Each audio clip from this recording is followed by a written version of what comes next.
Hello everyone, welcome back to my YouTube channel. और इस channel पर हम इनर वर्क, पर्सनल डेवलपमेंट, अपनी लाइफ को और बेहतर कैसे बना सकते हैं और स्पिरिचुअलिटी रिलेटेड डिस्कशंस करते हैं।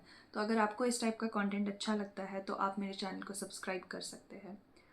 आज से हम एक नई सीरीज शुरू करने जा रहे हैं जिसमें हम हमारे बिहेवियर्स के पीछे के रीजंस जानने की कोशिश करेंगे, रूट कॉजेज जानने की कोशिश करेंगे। जैसे आज के वीडियो में हम ये जानने की कोशिश करेंगे कि हमें आलस क्यों आता है, या हम प्रोलॉन्ग्ड पीरियड ऑफ टाइम के लिए, मतलब बहुत टाइम के लिए ऐसा क्यों होता है कि हमें बहुत ज़्यादा आलस आ रहा है और कुछ भी करने का मन नहीं कर रहा है, और इसके साथ कैसे डील किया जाए। अब रूट कॉज जानने का मतलब ये नहीं कि ये एक बस एक बहाना है, ठीक है। बहुत बार हम किसी के बिहेवियर को, या वो इंसान उस बिहेवियर को चेंज नहीं कर पा रहा है, तो हमें लगता है कि ये इंसान बहाने बना रहा है, ये कुछ एक्चुअली में अपने अंदर बदलाव नहीं करना चाहता है। बट द थिंग इज़ कि हर एक इंसान इस प्लानट पर अपने अंदर अच्छे बदलाव करना चाहता है, क्योंकि वो अपनी ज़िंदगी को और बेहतर बनाना चाहता है। Every human being wants to grow, but वो कैसे करना है, how to do that always remains a question. और इस क्वेश्चन का आंसर देने के लिए ऑफकोर्स बहुत सारी चीज़ों को स्टडी करना पड़ता है, ह्यूमन बिहेवियर को देखना पड़ता है, उसके पीछे काफ़ी रीजंस होते हैं। तो मैंने वही सोचा कि इसको आसान से आसान भाषा में आपको प्रेजेंट किया जाए, ताकि आप भी अपने लाइफ में ये पॉजिटिव चेंजेस कर सको। तो अगर हम आलस की फीलिंग को देखें, जब आपको बहुत आलसी आप फील करते हो और आप कोशिश करते हो कि कोई मोटिवेशनल स्पीच सुन लूँ या कोई मोटिवेशनल गाना सुन लूँ, कोई आके मुझे मोटिवेट कर दे तो फिर मैं ये काम करूँगा। So we always waiting for that external force to come and move something inside of us, shift something inside of us, ताकि हम वो काम कर सकें। तो अगर आप उस फीलिंग को ऑब्जर्व करो, अगर आप याद करो the last time when you are feeling very very lazy, जब आपको बहुत ज़्यादा आलस आ रहा था, तो वो एक स्टक वाली फीलिंग होती है, वो एक नमनेस वाली फीलिंग होती है। नमनेस मतलब क्या, कि फॉर एग्जांपल अगर कोई गर्म ऑब्जेक्ट मेरे हाथ पे आता है तो मेरी स्किन को वो गर्म लगेगा, अगर आइस आता है तो ठंडा लगेगा, तो आई एम फीलिंग समथिंग, मुझे कुछ फील हो रहा है। नमनेस, अगर मेरी ये स्किन नम हो जाती है तो मुझे ठंडा या गर्म जो भी है, ऐसा कुछ हो गया जिसकी वजह से मुझे फील नहीं हो रहा है। तो हमारा नर्वस सिस्टम, कभी कभी जब हमें लगता है कि ये चीज़ मेरे ऊपर बहुत हावी हो सकती है, आपकी लाइफ में कुछ हो रहा हो सकता है या कुछ सिचुएशन चल रही हो सकती है, you are feeling emotionally overwhelmed, ये हम इंग्लिश में कहते हैं। तो आपको जब लगता है कि ये चीज़ मेरे पे बहुत हावी हो सकती है या हो रही है, अब मैं प्रोसेस नहीं कर पाऊँगा, मैं प्रोसेस नहीं कर पाऊँगी, जब आपको ऐसा लगने लगता है तो आप नम हो जाते हैं, और उसके बाद आप उस फीलिंग को फील नहीं करते। तो आपके अंदर ये जो सारे अनफेल्ट इमोशंस है, जिसको आपने फील नहीं किया है, जिसको आप अवॉइड करते रहे हो क्योंकि आपको ऐसा लगता है कि आप उसको नहीं झेल पाओगे, वो जाकर आपके अंदर ये इनर्शिया पैदा करता है, ये स्टकनेस पैदा करता है। आपको लगता है कि अंदर से आप एक जैसे कोई स्टैचू हो रॉक का, जो चीज़ों को फील नहीं कर पा रहे हो बहुत बार, या फिर आप एक ओवर थिंकिंग मोड में चले जाते हो, प्रॉब्लम्स के बारे में आप सोचते बहुत हो, बट उसको फीलिंग के लेवल पर आप फील नहीं करते। क्योंकि जब कोई चीज़ को फीलिंग के लेवल पे फील करते हो तो बॉडी में कुछ रिस्पॉन्सेस होते हैं, आइदर आप गुस्सा हो सकते हो या आपको रोना आ सकता है, बहुत अलग अलग टाइप के रिस्पॉन्सेस होते हैं। तो अगर आपको बहुत टाइम के लिए आप बहुत आलसी फील कर रहे हो, बहुत एक्सेसिव सो रहे हो, या आप सो ही नहीं पा रहे हो due to all this things, because ऐसा नहीं है कि अगर कोई इंसान बस पड़ा रहता है तो उसका दिमाग भी शांत रहता है, ऐसा नहीं है, उसका दिमाग कंटिन्यूसली चल रहा भी हो सकता है, वी डोंट नो। तो उस केस में ऐसा होता है कि आपका रूट कॉज वहाँ पे ये है कि आपको ओवरवेल्म की वजह से, इमोशनल ओवरवेल्म हो सकता है, तो ये हावी होने की वजह से आपने कुछ इमोशंस को बहुत टाइम तक प्रोसेस नहीं किया है, और वो आपके सिस्टम में ऐसे ही है, राइट। तो आपको उसको जाकर डील करना होगा, आपको धीरे धीरे करके उन इमोशंस को अपने बॉडी में मूव करना होगा, ताकि आपके अंदर एक मूवमेंट आ जाए, ताकि आपको मन करे कि आप अपनी बॉडी के साथ कुछ करो, आप उठो, आप कुछ काम करो, या आप जाके वर्कआउट करो, या आप जाके डांस करो। ये सब होगा जब आप एड्रेस करने की कोशिश करोगे वो सारी चीज़ें जो अब अवॉइड करने की कोशिश कर रहे हो।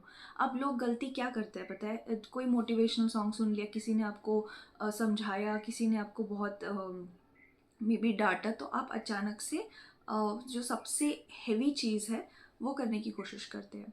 और जब कोई अपने बॉडी का फ्रीज रिस्पॉन्स हील कर रहा होता है, इसको हम फ्रीज रिस्पॉन्स कहते हैं, मतलब कि आपके सामने अगर कोई ट्रबल आती है तो आप शट डाउन हो जाते हो rather than fighting with it और रनिंग अवे, आप शट डाउन हो जाते हो।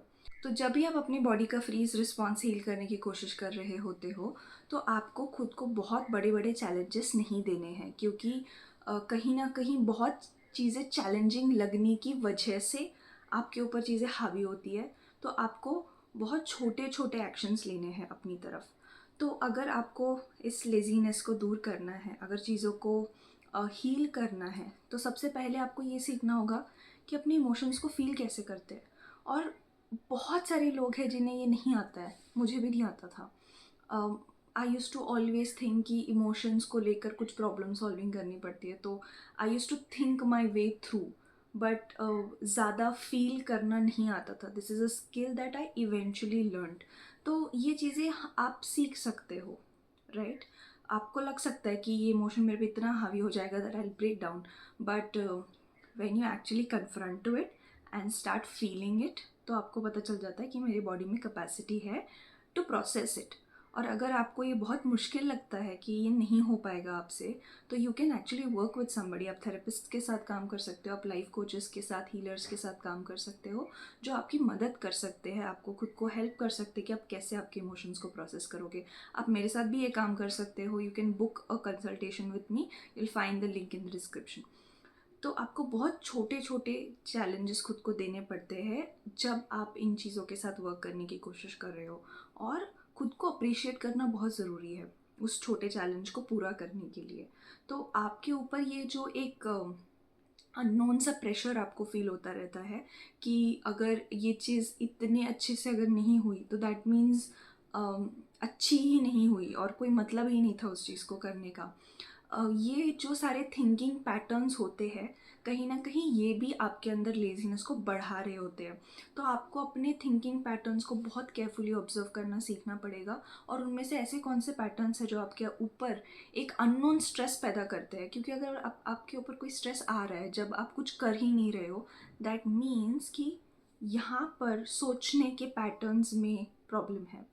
तो आप उन पैटर्न्स को ठीक कर सकते हो। आप अपने इमोशंस को फील करने लग जाओ धीरे धीरे करके, और जो भी एक्शंस आप लेने की कोशिश कर रहे हो, तो give yourself very very small challenges and try to sort of accomplish those challenges धीरे धीरे करके।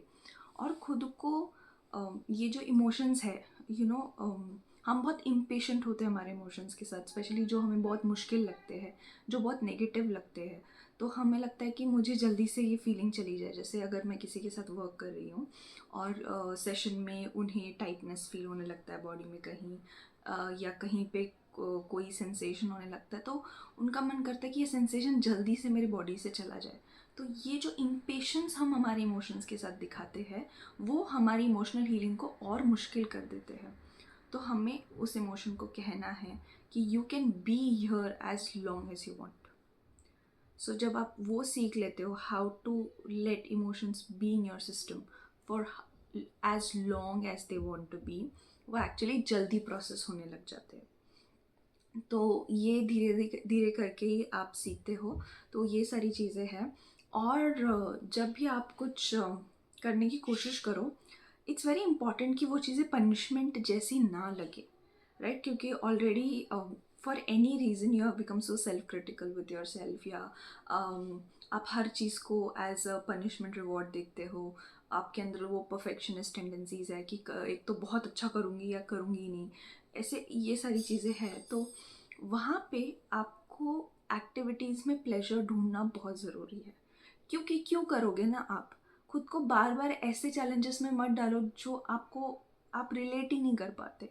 Just to prove yourself to somebody कि नहीं मैं भी कर सकती हूँ या मैं भी कर सकता हूँ। वो करो जो आपको एक्चुअली में अच्छा लगता है, वो करो जहाँ पे आपकी एनर्जी ऑटोमेटिकली आ जाती है, ठीक है? जैसे मुझे किसी को बताना नहीं पड़ता कि रोज़ जाकर एक वीडियो बनाओ या ये वीडियो फिल्म करो, इस टॉपिक पे फिल्म करो, वो मैं ऑटोमेटिकली कर लेती हूँ, राइट? तो वैसे ही होता है कि आपको जिन एक्टिविटीज़ में इंटरेस्ट है, आप उन एक्टिविटीज़ को ज़्यादा करिए, क्योंकि आपकी बॉडी खुद एनर्जी जनरेट करती है ऐसी एक्टिविटीज़ के लिए। तो वो जो एक एलिमेंट ऑफ प्लेफुलनेस है, वो जो एक एलिमेंट ऑफ प्लेजर है वो बहुत ज़रूरी है। तो आप ज़्यादा से ज़्यादा ऐसी चीज़ें कीजिए जिनमें आपका इंटरेस्ट है या पहले कभी इंटरेस्ट था। जैसे बहुत बार ऐसे होता है कि हम हमारी पुरानी हॉबीज़ को भूल जाते हैं। वो हॉबी रीडिंग हो सकती है, पेंटिंग हो सकती है, आर्ट हो सकता है, राइटिंग हो सकता है, और ये चीज़ें बहुत बहुत हीलिंग होती है और वो आपके अंदर की एनर्जी को बढ़ाती है और आपको और लाइवली फील होने लगता है। तो हम हर जो चीज़ करते हैं ना, आपको कैसे पता चलेगा कि आप एक अच्छी ज़िंदगी जी रहे हो या नहीं जी रहे हो? The amount of liveliness that you feel, right? Because जितना लाइवली आप फील करोगे उतना अच्छे से आप जी रहे होते हो, आपकी बॉडी, आपकी हेल्थ, सब कुछ वाइब्रेंट होता है।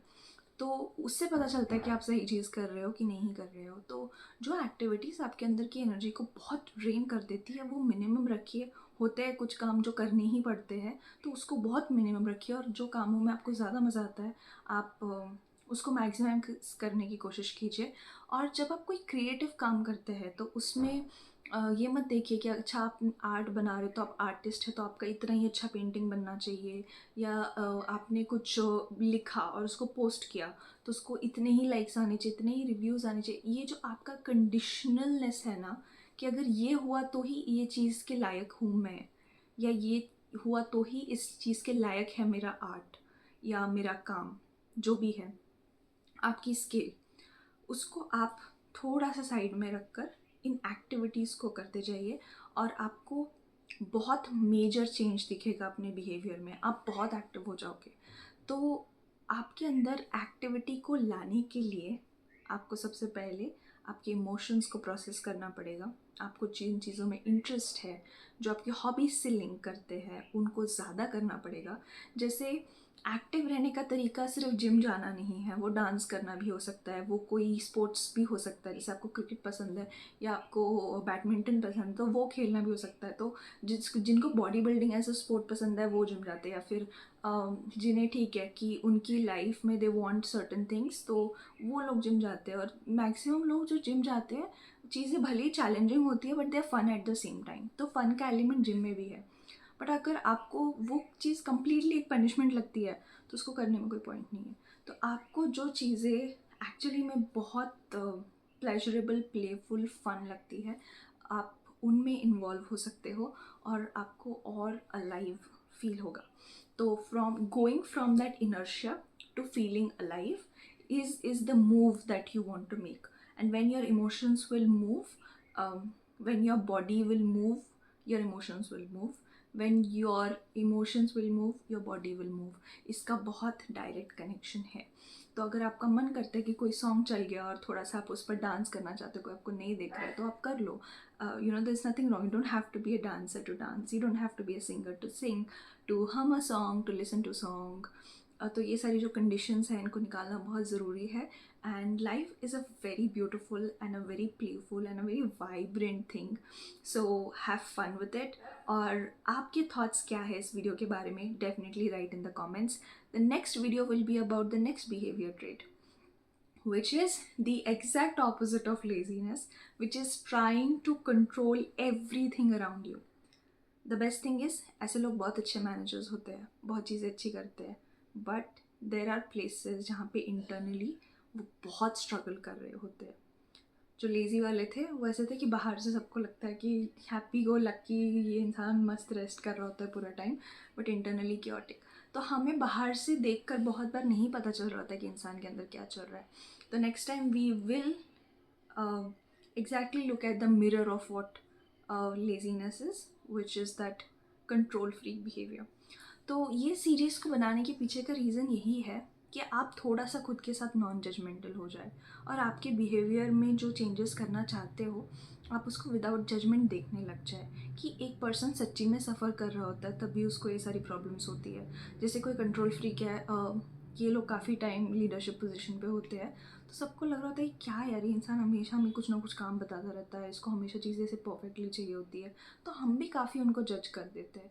But actually the thing is कि उनको इतना खुद से सब मैनेज करना पड़ा होता है from a very young age कि वो उनकी सेफ्टी से लिंक हो जाता है कि मुझे अगर खुद को सेफ रखना है ना तो मुझे सारे काम खुद से ही करने पड़ेंगे। ये बिलीफ को लेकर वो चल रहे होते हैं।